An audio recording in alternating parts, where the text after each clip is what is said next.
Hello, good evening. I'm Christina Johnson. A 4-year-old boy found dead in a makeshift bathtub. His mother is in custody. His family has a history with child services. Investigators obtained a search warrant this afternoon. They have been in and out of their Torah home since early this morning. 4-year-old Zamair Coombs was found unconscious with bruising last night and later died. His mother called 911, and today she is in police custody. The 26-year-old is led away by police. Sources say she told officers she was feeling overwhelmed with caring for 3 young children and that she beat 4-year-old Zamair with a stick after he dropped an egg.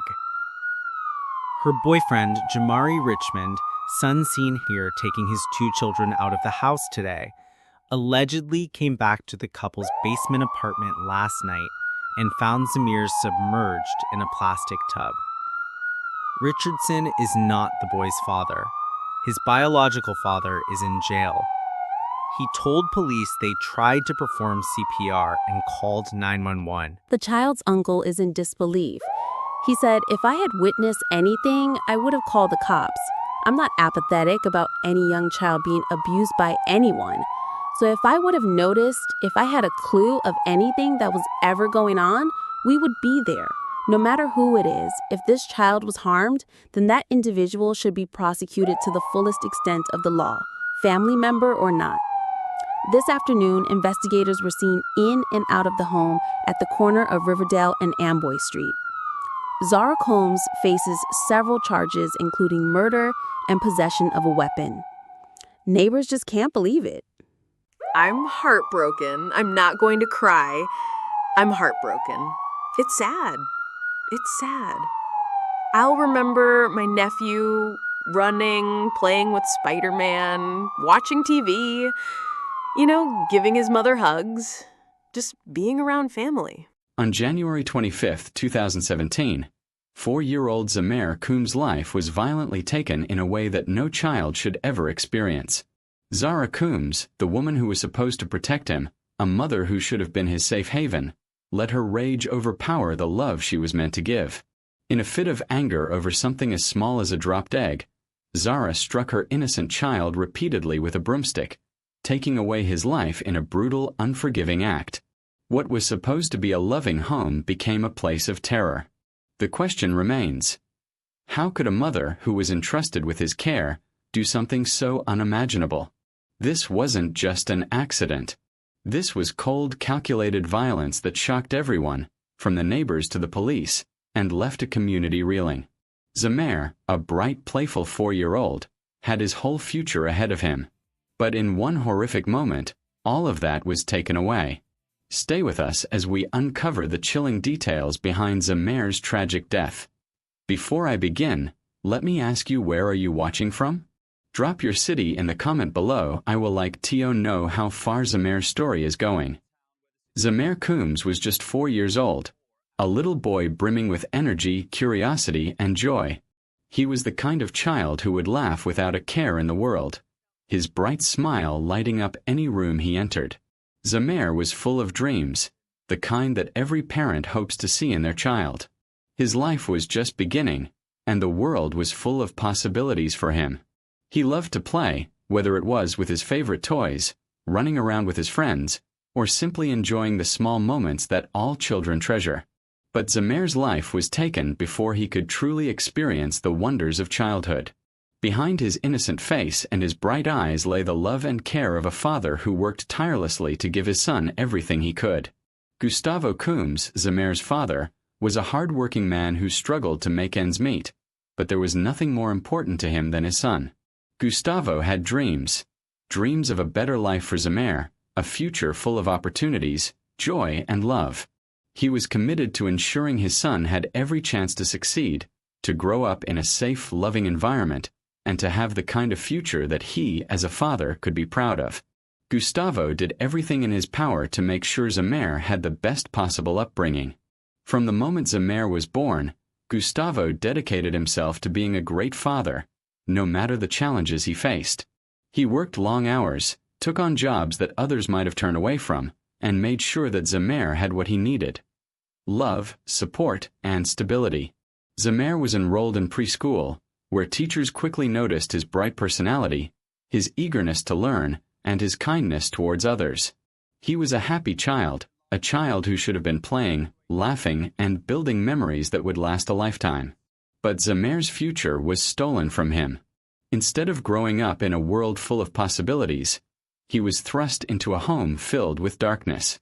The person who was supposed to protect him, his mother, Zara Coombs, allowed anger and rage to take hold, leading to the horrifying act that ended Zamair's life.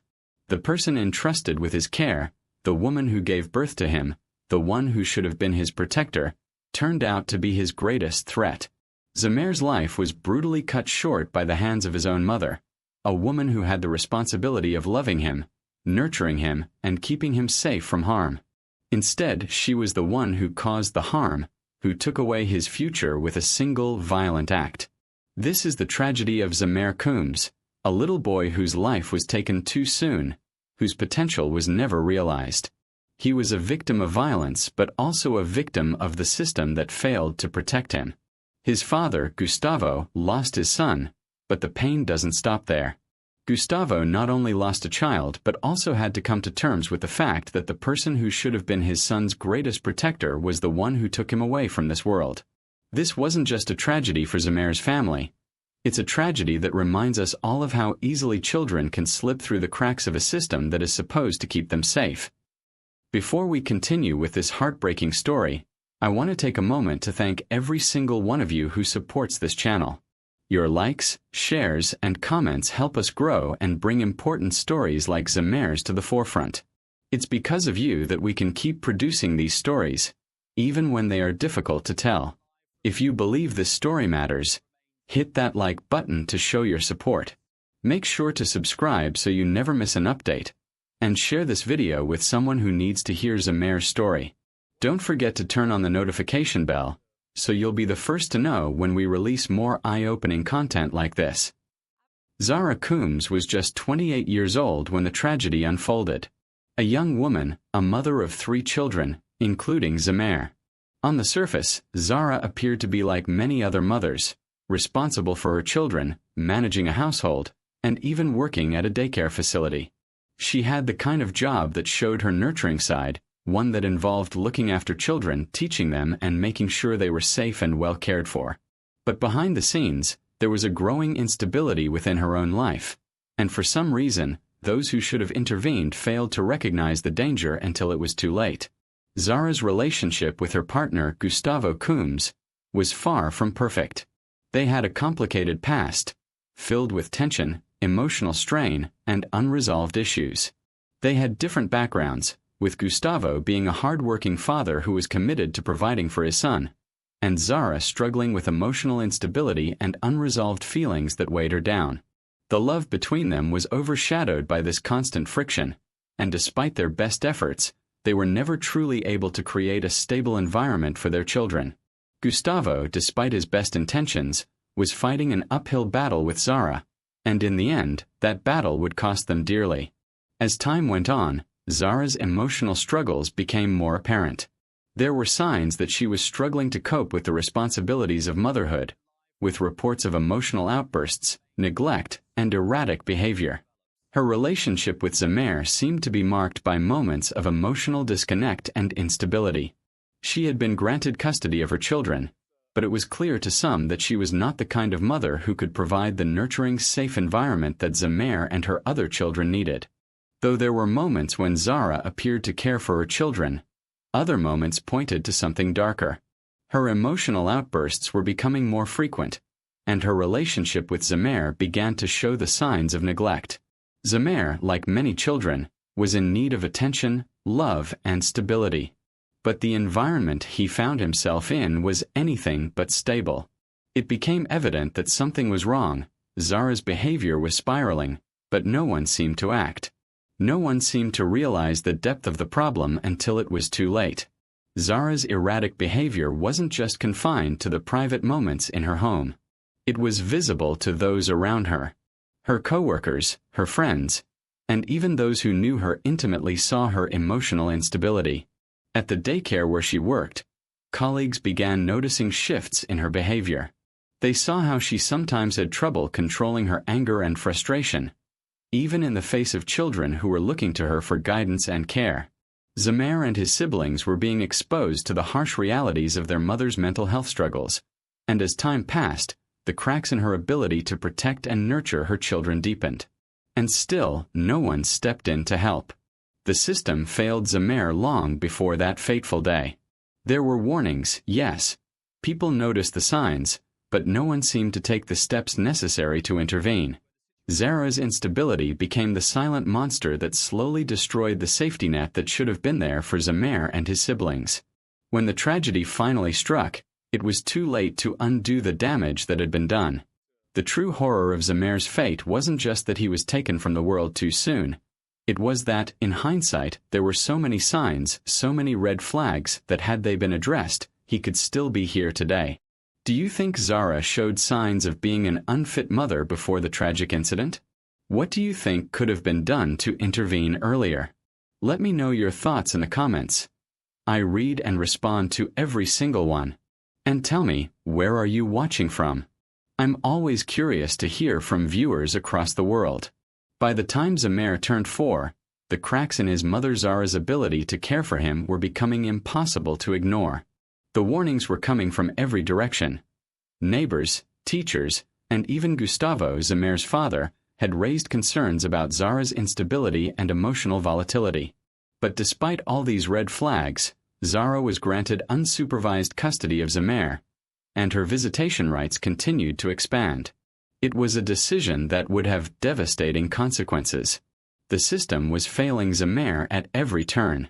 Gustavo had been trying to protect his son, seeing the signs of neglect and emotional distress, but his concerns were dismissed.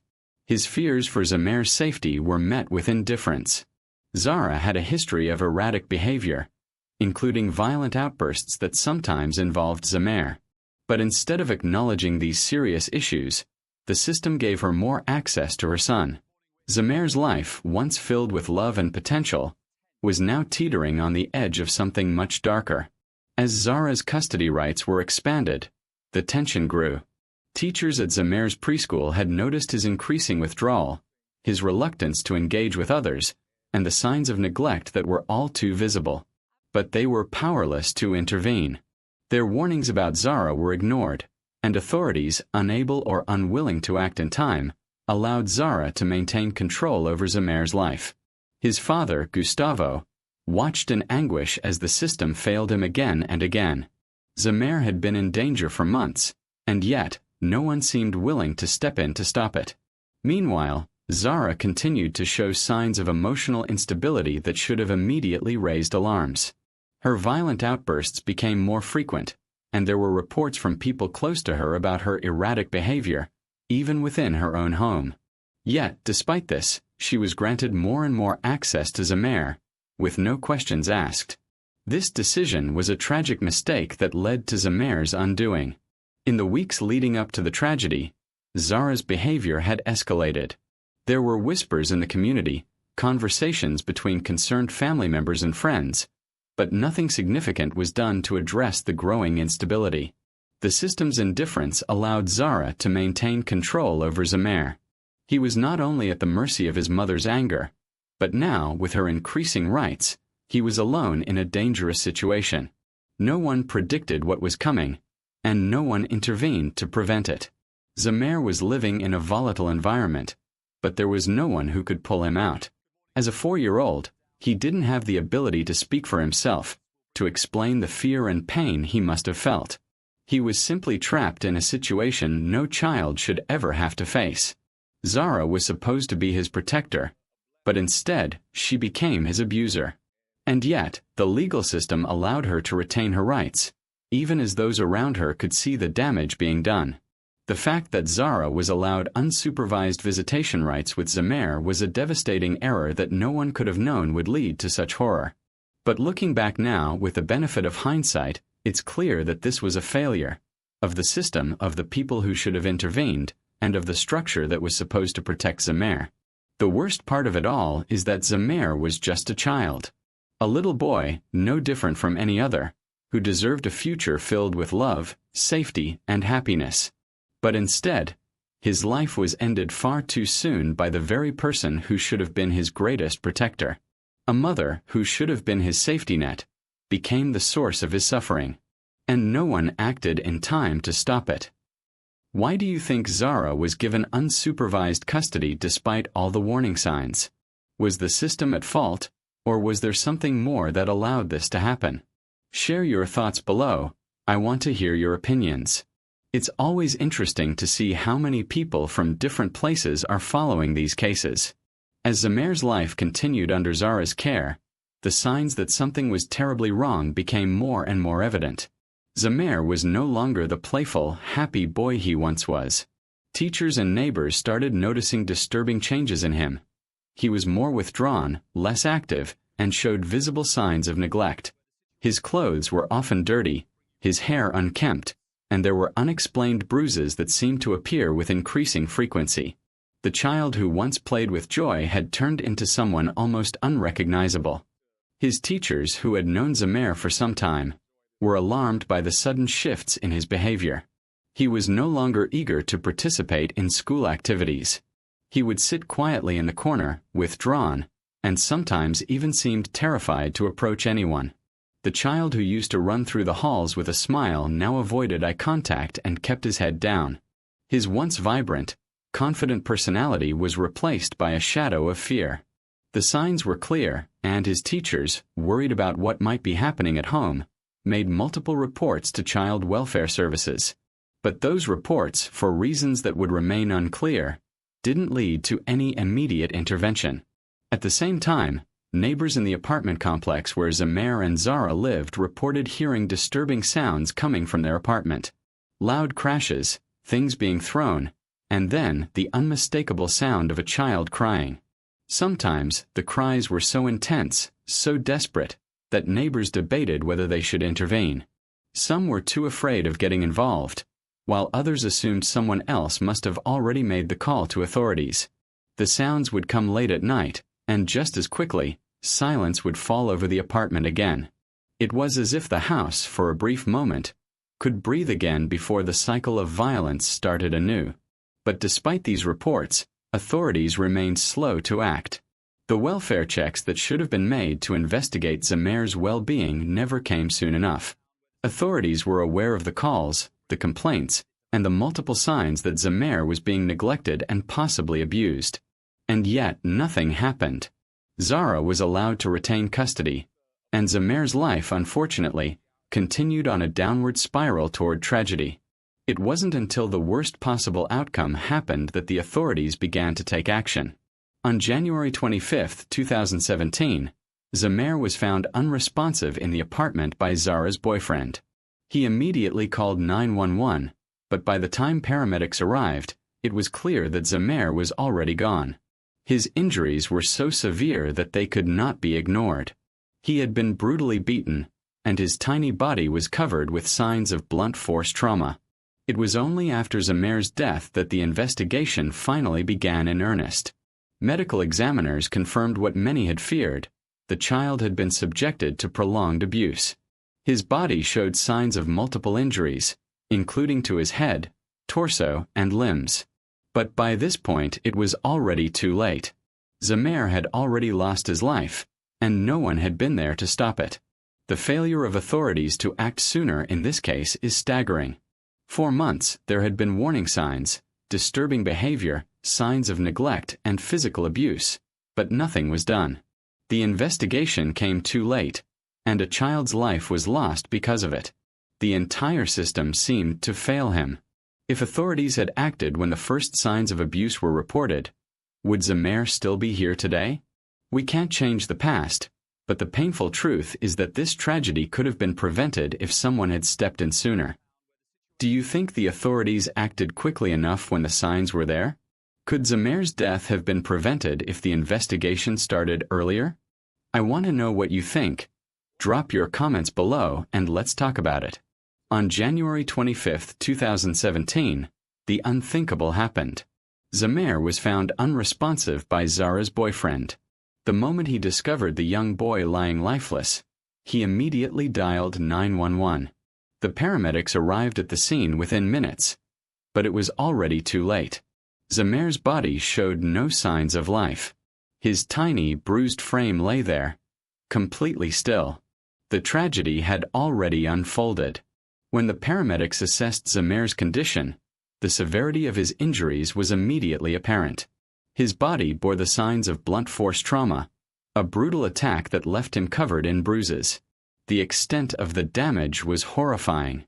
His head, limbs, and torso had been subjected to severe blows, injuries that spoke volumes about the kind of violence he had endured over a prolonged period. His tiny body had been beaten and abused, and there were signs that this wasn't a one-time event. This was the culmination of months of neglect, pain, and suffering, endured in silence behind closed doors. Investigators were left stunned by what they found. They had been expecting a tragic accident, perhaps a moment of extreme negligence, but the reality was far darker than anyone could have imagined. Zamair's death was no accident.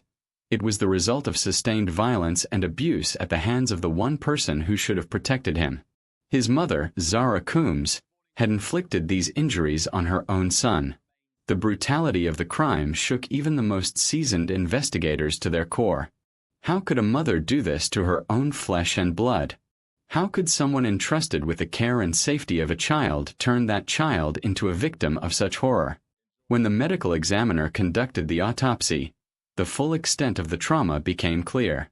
The reports showed that Zamair had suffered from severe brain injuries, likely caused by blunt force trauma to the head. His body was covered in bruises, some of which appeared to be healing, suggesting that the abuse had been ongoing for some time. The injuries weren't confined to one part of his body. His head, torso, and limbs had all been beaten, leaving marks of violence across his small frame. As the investigation unfolded, it became clear that this was not an isolated incident. There had been signs, clear signs, that something was terribly wrong in Zamair's life. His behavior, his appearance, and the reports from teachers, neighbors, and family members had all pointed to neglect and abuse. But despite these warning signs, Zara Coombs was allowed to retain custody of her son. The authorities had failed to act in time, and now Zamair was gone. His life taken by the very person who was supposed to keep him safe. This discovery was devastating not only for the investigators but also for the community. Zamair was an innocent child, a young boy with dreams, a bright future, and a family that should have cared for him. But his future was stolen, not by an outside force, but by the person who was supposed to nurture and protect him. The pain of this reality was felt by everyone involved in the case. It was as if the entire system had failed him, and now it was too late to save him. The emotional aftermath was immediate and widespread. Zamair's death became a symbol of the horrifying reality of child abuse that can go unnoticed, even when it's happening right in front of us. Investigators, child welfare workers, and even the public were left grappling with the shocking truth that a mother had done this to her own child, and that no one had stopped it in time. How does something like this happen? Can you believe a mother could do this to her own child? Let me know what you think in the comments below. I'm reading every single one, and I appreciate your perspectives. And if you're comfortable sharing, tell me where you're watching from. I always enjoy hearing from viewers all over. After Zara Coombs was arrested, the public reaction was swift and powerful. Zara's crime had shocked the community, leaving everyone struggling to come to terms with the brutal reality of what she had done.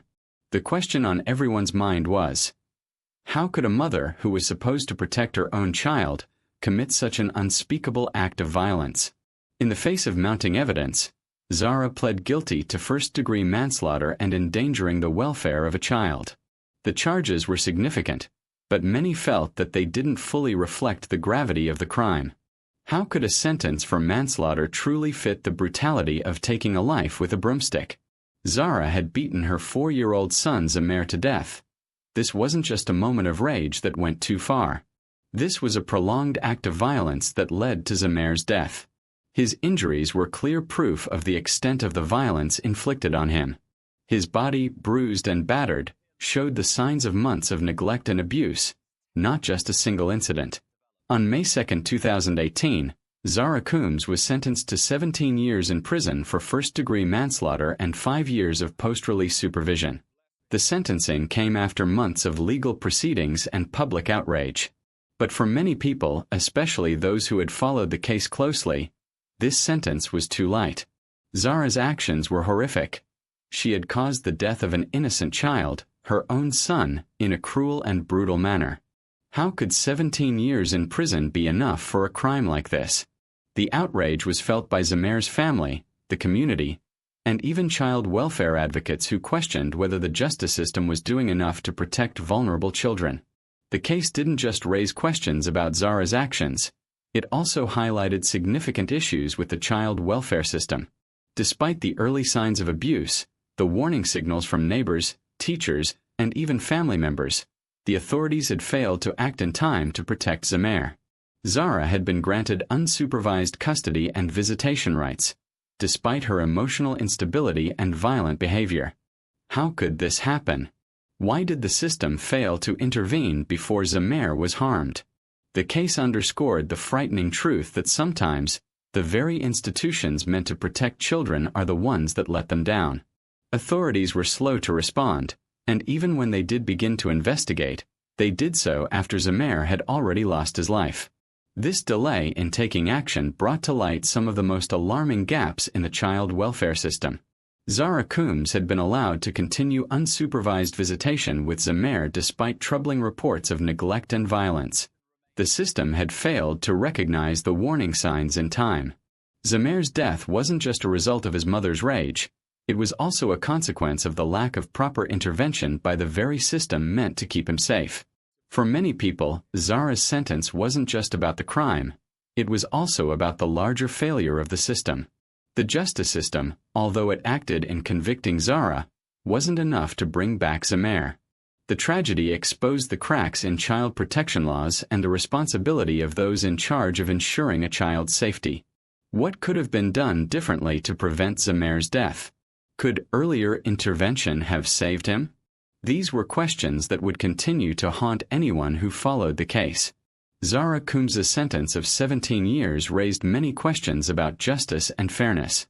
For Zamair's family, it felt like a sentence that didn't fully account for the horror of his death.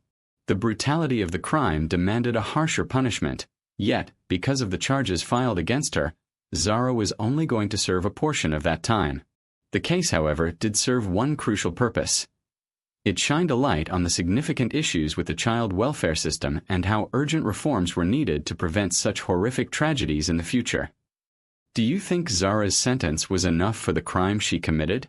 Should there have been a stronger penalty for what she did? Drop your thoughts in the comments below. I'm eager to hear what you think. And by the way, where are you watching from? I always love seeing how this case resonates with viewers across the globe. Zamair Coombs' death was a heartbreaking tragedy, but it also highlighted critical issues within our child protection system. His story, marked by abuse and neglect, is a painful reminder of how vulnerable children are in situations where they should be safe. Zamair was just a 4-year-old boy, filled with potential, yet his life was taken far too soon by the very person who should have cared for him. Zara Coombs, his mother, failed him in the most horrific way imaginable. But even beyond Zara's actions, there's a larger problem. Zamair's death exposes the deep flaws in the child welfare system, flaws that allowed a child to suffer for months and ultimately lose his life. What went wrong? Why was Zara allowed to have unsupervised visitation with Zamair despite the red flags that were raised? Why did neighbors, teachers, and family members report signs of abuse, only for those reports to go unaddressed? These questions must be asked, and answers need to be found. This case shows that the system designed to protect children can sometimes fail in the most tragic ways. But Zamair's story doesn't have to end in despair. His case can and must be a turning point. It has already prompted important conversations about the need for child protection reforms. His death shouldn't just be remembered as a tragedy. It should be remembered as the catalyst for change. As a society, we must ensure that no child slips through the cracks. We must demand that authorities take immediate action when warning signs are present. Zamair's death can be the reason that future children are saved from similar fates. This case also serves as a reminder of how important it is to look out for the children in our communities. Sometimes, the most vulnerable are the ones who suffer in silence. Zamair's cries for help went unnoticed, but that doesn't mean others must suffer in the same way. We all have a responsibility to advocate for those who cannot speak for themselves. It's up to each one of us to ensure that children are not forgotten and that their voices are heard, even when they cannot speak up. Zamair's legacy, though born from heartbreak, can drive change. We must never forget the pain and suffering that Zamair endured, nor the lessons we can learn from his story. If his death can inspire reforms, more vigilance, and stronger child protection laws, then his life, though brief, will not have been in vain. So, what can we do? First and foremost, we need to stay informed. By sharing Zamair's story, we raise awareness about the systemic issues that allowed his tragedy to unfold. The more people who understand the flaws in the system, the more likely it is that changes will be made. Education, advocacy, and action can make a difference. Secondly, we need to support organizations that work to protect vulnerable children. Whether it's through donations, volunteering, or simply spreading the word, there are numerous ways to get involved in efforts that aim to prevent child abuse and ensure the safety of children everywhere. Finally, we must speak up when we see signs of abuse or neglect. It's easy to assume someone else will intervene, but often, it's up to the people around a child to notice something is wrong and take action. If you see something, say something. The consequences of silence are far too great. Thank you for taking the time to watch this video and hear Zamair's story. His death should not be in vain. It's crucial that we keep talking about these issues and continue pushing for change in the child welfare system. Together, we can help prevent future tragedies like Zamair's. If you haven't already, please subscribe to the channel. Turn on the notification bell so you're notified whenever we release more important content like this. Share this video to spread awareness about Zamair's case and child protection issues. And, of course, leave your thoughts and comments below. What do you think needs to change in our child welfare system to prevent cases like Zamair's? Let's keep this conversation going, and let's make sure Zamair's legacy leads to change, not just remembrance. As we wrap up Zamair's tragic story, I want to thank all my amazing subscribers for supporting the channel. Your continued engagement and passion help us keep telling these important stories, ones that can change lives. It takes a lot of time and effort to put this content together, but your likes, shares, and comments make it all worth it. If you think Zamair's story can inspire change, hit that like button. If you haven't already, make sure to subscribe to keep this channel growing, and share this video with someone who believes that child protection needs to be a priority. Turn on your notification bell so you can stay informed about future cases and the impact we can all make together.